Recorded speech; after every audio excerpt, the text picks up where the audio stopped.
Ang nangyari kay David ang siyang maging tulay para kala Rigor at Tanggol na silang dalawa ay magsanib pwersa para labanan ang kasamaan ng mga gerero. Samantala halos nanlumo naman itong si Rigor nang makita niya itong si David na walang malay, na wala ng buhay. Walang kamalay-malay itong si Rigor na ang mga gerero ang kanyang tunay na kalaban. Ngunit ang inisip naman ni Rigor, si Tanggol ang tumapos sa buhay ng kanyang anak. Samantala sa kabilang banda, hindi alam ni Tanggol kung paano niya sabihin kay Marites ang nangyari kay David.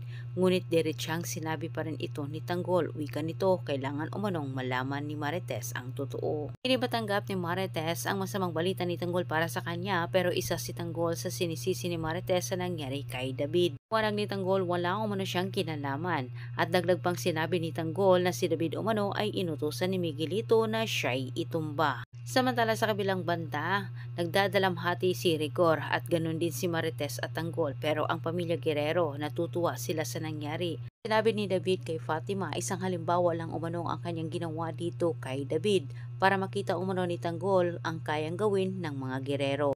Masamang ibinalita din ni Miguelito sa kanyang mga magulang na hindi niya natuluyan itong si Tanggol at ipatidan ni Roberto ang mangyayari na sila ang ituro sa mga tao na sila umano ang nagsimula ng gulo dahil sa ginawa ito ni Miguelito. Si Fatima ang bukod tanging saksi sa ginawa ni Miguelito dito kay David, kaya't dapat matakot itong si Miguelito at kailangan pakitaan niya ng maayos itong si Fatima para hindi ito magsalita sa kay Tanggol lalo na kay Rigor. At antabayanan po yung susunod kong update. Ito po ay episode bukas. Maraming salamat sa panonood.